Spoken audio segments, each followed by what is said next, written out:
I love this comic book, The Walking Dead, Book 36.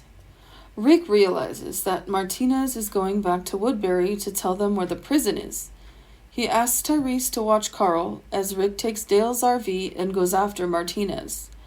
Carl thinks that his father doesn't care about him because he is always leaving, but Tyrese says Rick does anything to save his people. Tyrese asks Carl if he understands, and Carl agrees. Martinez is running back to Woodbury across the forest. Rick catches him and rams the RV into Martinez. He's still alive, barely, and he drops his gun. Rick asks him what is he thinking, and Martinez responds that his people deserve to live too. The prison is secure, Martinez notes, and that he isn't going to bring the governor, but Rick doesn't believe him. Rick reminds him of what the governor did to him and Michonne. Rick tells him that his people are a poison, a plague worse than the dead. People die for your amusement. He then asks Martinez if he knows what people are capable of. Martinez responds with, "I think I'm getting the idea," implying that Rick is no different from the governor. Rick strangles him to death and leaves him to reanimate. Meanwhile, in the prison, Herschel asks Lori if she's worried. She says that she's not, and she has to stop worrying for the sake of her new baby. Carl and Sophia are playing, and Sophia asks if Rick's hand could grow back. Carl responds that it's impossible. They have a little fight, but Carl apologizes to her. Meanwhile, Glenn has found what he was looking for, and shows the ring to Herschel. Glenn gets Herschel's approval for marriage, and both of them are happy, but Herschel doesn't want Maggie to get pregnant. Rick arrives back, and Dale wants him to clean up the zombie juice off the front of the RV.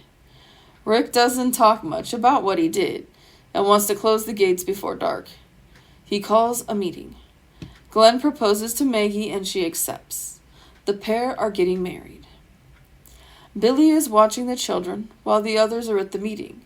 Before the meeting, Rick talks to Lori about how he killed a man today. Rick tells her he had discovered how he has changed. His job was to keep people safe before the zombie apocalypse. Rick asks her if he is evil, but both of them can say nothing.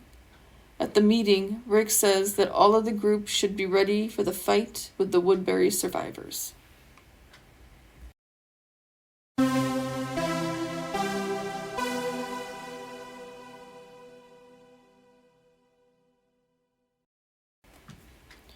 Rick realizing Martinez is running back to Woodbury is a bit scary. The prison could be taken over by the governor and those people. We don't even know if the governor is still alive at this point. Maybe we'll find out soon. I feel bad for Carl. He thinks Rick is leaving because he doesn't like or love him.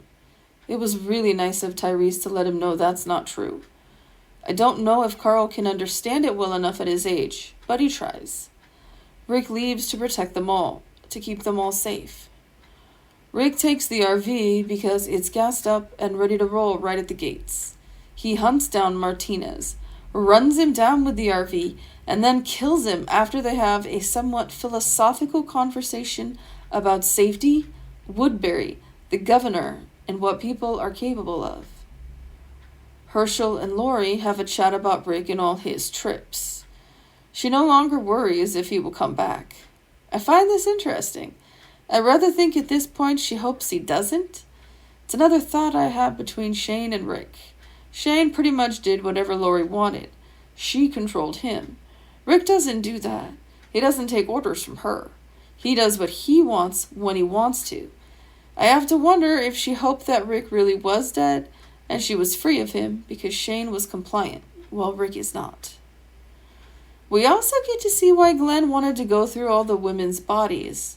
He was looking for an engagement ring, which he used to propose to Maggie, and she said yes. I hope he cleaned all the zombie off at first. I think it was a nice touch that Glenn spoke with Herschel first before asking Maggie. Rick's conversation with Lori, that's a heavy one. He was a cop. He was someone who upheld the law. Now he feels like he's doing the opposite. He does what is needed to protect them all. He feels no remorse for killing Martinez. Any action that keeps them safe and protects them, he is good with. I find it a bit scary that he has ranked everyone with them on different scales. He's calculated who is necessary and who is not. He would kill those in the not needed category without a second thought. His question is he evil now? It's a good question. Now I have my doubts about Rick. The meeting that Rick calls. This one is all bad news. He tells the group about Woodbury and how bad their leader is. He tells a little about what happened to them. He also explains some about Martinez, the man who came with them. He was basically a spy and going to bring Woodbury to the prison and take it over. He does tell them he is dead and he can't tell them where they are, but they will eventually find them and they will have to defend themselves when that day comes. Thanks for tuning in to the I Love This Comic Book podcast. If you would like to make a donation in support of this podcast, you can through Cash App to Pasta26MC. That's pasta like the food, the number 2, the number 6, M as in monkey, C as in cat. If you would like to sponsor this podcast or advertise on it, please send an email to podcast@pastasworld.com. As always, you can go to pastasworld.com for more information.